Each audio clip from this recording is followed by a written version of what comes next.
Thank you so much, Unity Jazz Band. Thank you. It's nice to have live music. And now Denny Balish will come via, I think it's a YouTube, Lotus and Mud.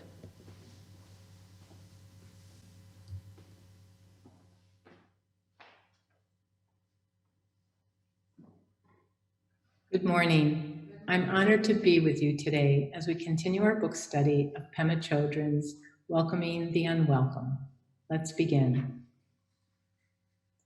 We are all born as beautiful spiritual beings into the family of man, perfect, whole, and free, as God intended us to be. We are born with unlimited potential and two simple desires, to love and to be loved. Everything else pales in comparison. We yearn for love and thrive in it. Experiencing love makes the world feel right. Yet growing up, we may have encountered people, situations, or events that left us feeling flawed, broken, or bound to a pain of which we could not get free. We may have carried this pain, these remnants of the past, with us throughout our lives, eventually making them our own. Perhaps, like me, you were born with some physical or mental difference, which became the target of senseless teasing, causing you to shrink inside. Or maybe you grew up in a family with constant conflict, so you learned to either run from the world or fight it. Perhaps you were lonely and shy, and no one knew it, leaving you feeling forgotten. Maybe you were berated for being that highly active child, the one that met the world every day with intense passion, leaving shame where joy should have been. Perhaps you felt the sting of an angry word or an angry hand one too many times, or were shown how you never quite measured up, so you never did.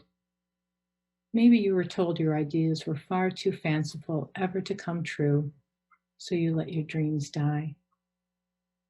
We all carry a certain amount of darkness within us. It is our human condition. It lays hidden within our hearts and minds, waiting to be revealed and healed. In her book, Welcoming the Unwelcome, Pema Chodron provides us with great wisdom and spiritual teachings to help us overcome the pain of the past and learn to live with a full and open heart in a broken-hearted world. In Chapter 5, The Path of Non-Rejecting, Pema likens our human existence to that of the lotus and the mud. She states, "The lotus represents the beauty and purity of our fundamental nature, our basic goodness. The mud symbolizes everything negative within us, everything that we would like to move beyond. Our confusion, our self-destructive habits, our polarized minds, our closed hearts.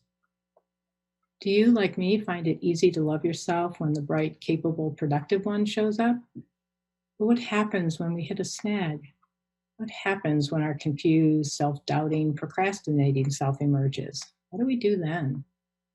What do we do when in the throes of one of those days, when nothing seems to be going right, when we're angry at the world or down on ourselves or both? What do we do then?" Pema encourages us to open to those feelings rather than push them away. She asks us to open to anger, annoyance, frustration, resentment. She asks us to open to fear, worry, sorrow, and guilt. It isn't comfortable getting in touch with those painful emotions. It can leave us feeling raw, vulnerable, and exposed. Yet our path to healing begins by accepting every part of us, the light and the dark, the lotus and the mud. By walking this path of non-rejecting, we learn to welcome our whole self, even those aspects we find less than desirable.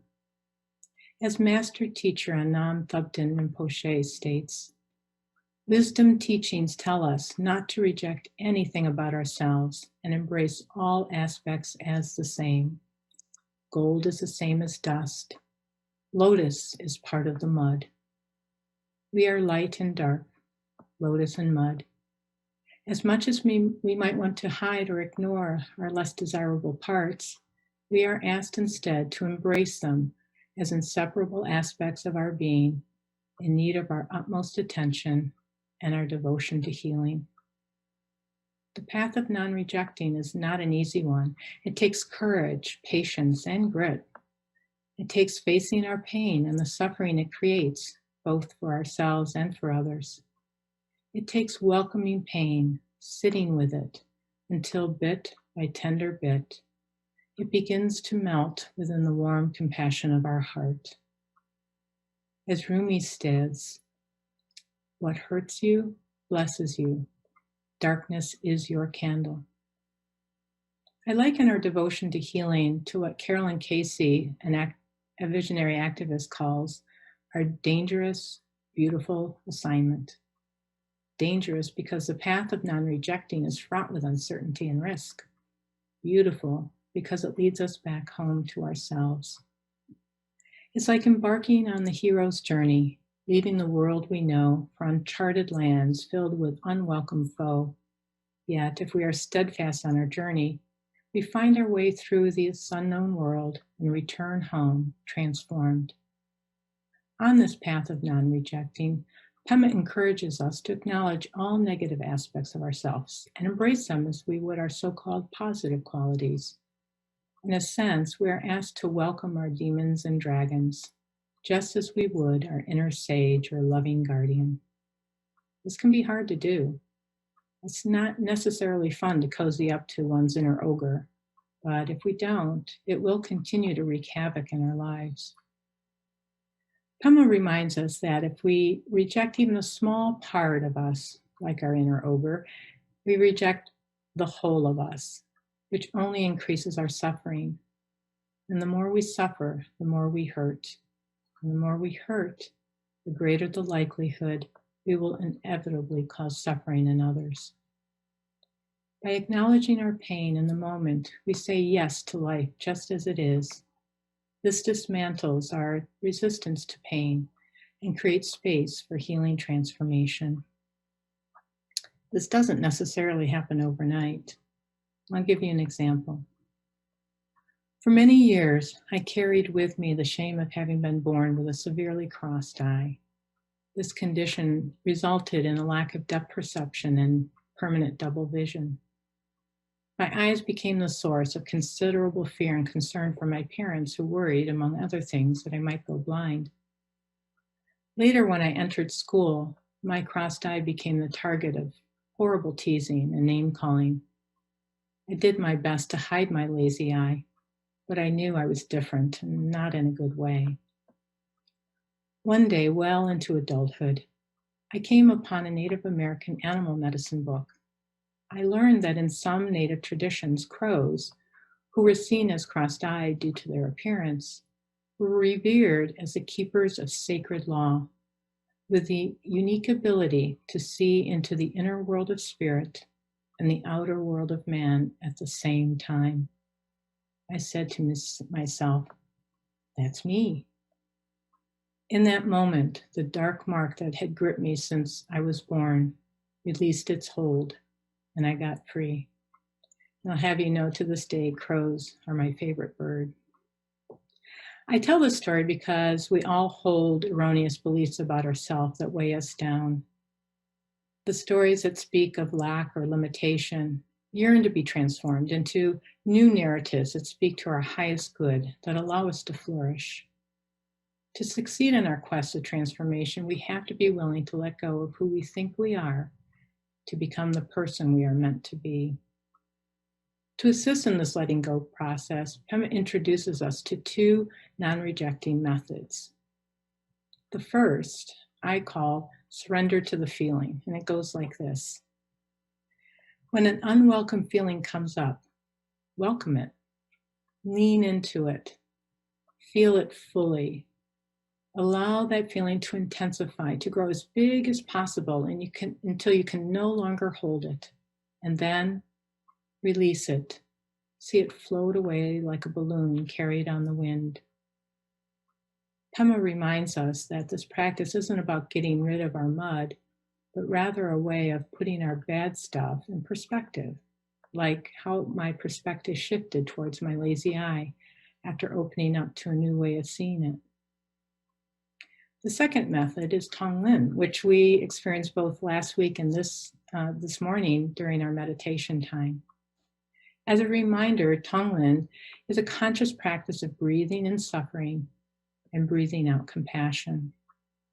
Pema indicates that some may hesitate to engage in this practice out of fear that it might cause more suffering in their own mind and body. But as Pema states, Tonglen doesn't infect us with new forms of suffering that we do not already carry within. Rather, it heals our own pain by connecting us to the universal experience of being alive. So as we focus on relieving the suffering of others, we actually heal ourselves. That's a beautiful thing. Pema reminds us that the more compassion we have for others, the more we can sense and enjoy our own basic goodness. For this reason, she states, adverse experiences, if we know how to meet them without rejection, are the most powerful means by which we can awaken. Like Nietzsche, the German philosopher, states, all pain is birth pain. So how can we learn to live wide open? How can we learn to accept whatever comes our way in the moment? How can we accept ourselves fully, even those parts that we do not like so much? Or as Pema asks us, how can we develop trust in the completeness of just as it is? She gives us 5 things to consider. 1, she asks us to realize how we choose to orient our minds. Do we see the glass half full or half empty? Are we cultivating within our minds abundance or lack? Are we focusing on what's wrong instead of what's right in any given moment? Becoming aware of how we orient our thinking is key to awakening. The second is practicing appreciation for ordinary experiences in our life, like heartfelt conversation with a dear friend or a really delicious apple. Pema also encourages us to appreciate all that we have and all that we can still do. Perhaps I can't play pirouette or leap like I did in my 20s, but I can still put on music and boogie my heart out. She also invites us to practice noticing people and feeling natural warmth towards them. I tried this the other day when I was down by the lake. I saw a middle-aged couple preparing their boat to launch. I sat at a picnic table some distance away and imagined their joy of being able to spend the afternoon on the lake amidst such a beautiful day. This practice softened me in a way I didn't expect. Lastly, Pema encourages us to feel warmth towards all aspects of our being and appreciate ourselves just as we are and life just as it is. When we say yes to our perfectly imperfect selves and to our perfectly imperfect lives, we are not only engaging in one of the most courageous of acts, but also we begin to heal our past and in so doing, reshape our future. Pema tells us, only by learning to fully embrace all aspects of ourselves, even the most seemingly negative elements of our mind and hearts, will we learn to fully embrace others. Only by discovering the basic goodness of our lotus and our mud will we come to see the basic goodness in all living things. Developing a deeper spiritual practice, as Pema encourages, does not make us immune from suffering, but it does provide us with valuable tools and inner fortitude that we need to recover more readily when the unwelcome enters our lives. Imagine a world where everyone could appreciate the basic goodness of all things. A world where every person could see themselves and each other through the eyes of love. That would be nothing short of miraculous. I leave you today with this quote from Elizabeth Kubler-Ross.